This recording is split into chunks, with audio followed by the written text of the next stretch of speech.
Alright, so part of the reason we put the oil in, not just so this doesn't stick, but when it heats up, the oil will kind of cook the bottom of it, and that's where you get that kind of yummy, caramelized, almost sweet part with the sugar from the creamed corn. Oh my god, yum. This is so good.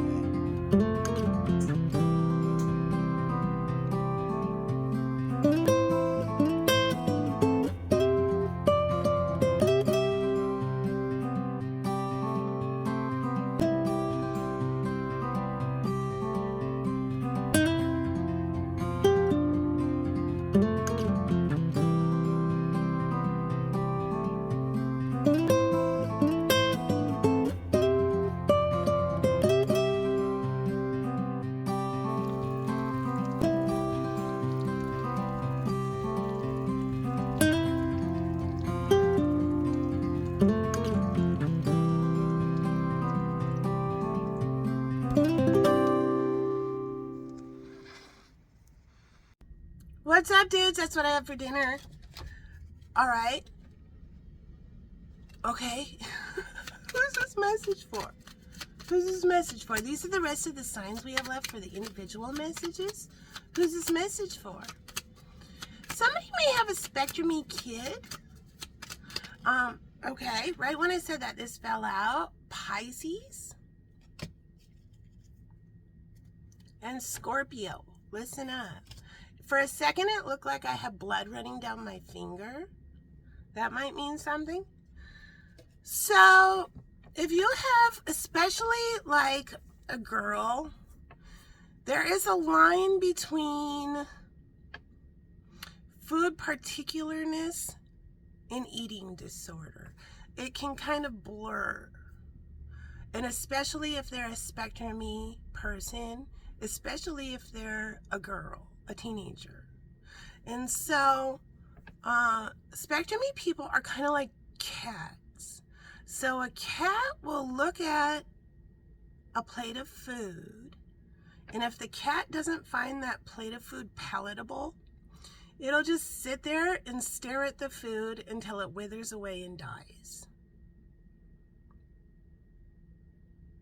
So it's just like that. It's the best way to explain it. So, like, this is what's for dinner. This is what we're having. Suck it up and eat it. Doesn't really work for these kind of kids. And they're not being, like, bratty. It's just the way they work. And so, some of the best thing you can do for a teenager, especially a teenage girl, is teach them cooking skills. And they will cook what they want to eat. And sometimes people, spectrumy people, can get in a loop of eating the shit out of one thing. Yeah, it's all you crave. It was egg foo. My latest was vegetable egg foo young. I was like 54 patties in. It's funny, but it's true. I would wake up in the morning and I'd say, oh my God, you know what sounds so good? I got a hankering for it. It just sounds so good. Vegetable egg foo young. That was the first morning. I got it. I ate it. That was fucking good. The second day, you know what sounds so freaking good? My leftover vegetable egg foo young. Ate that. Then again, all I crave now is vegetable egg foo young. And it's like you eat it over and over and over again. Like my 53rd patty in, it still sounded just as delicious in the morning as the first one. And then all of a sudden your love affair with vegetable egg foo young just stops. And you're like, I don't want this anymore. But you like investigate all aspects of the karma of it. It's true. So, cooking skills is a great way to kind of get around the kid won't eat it. Or If you have a littler one, having the kid help cook it is also a fun way to get the kid into it. Also the presentation on plates.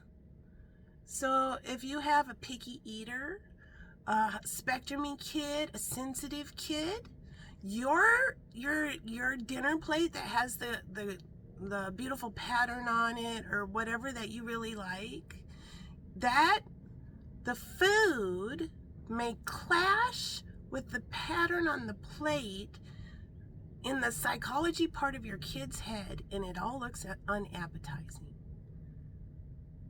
So a really great idea is just a plain white plate. Sometimes your kid may say, I don't know what I want to have. They truly don't know. And in that moment, you have to take the reins and say, okay, we're having this or this. Which one would you like? And then they say, I don't know. Then you say, okay, we're going to have this. And then you prep them, and then they can think about it while you're making it. And it's just a different sort of strategy. All right. The eyes of beauty. Positive expectations and clarity.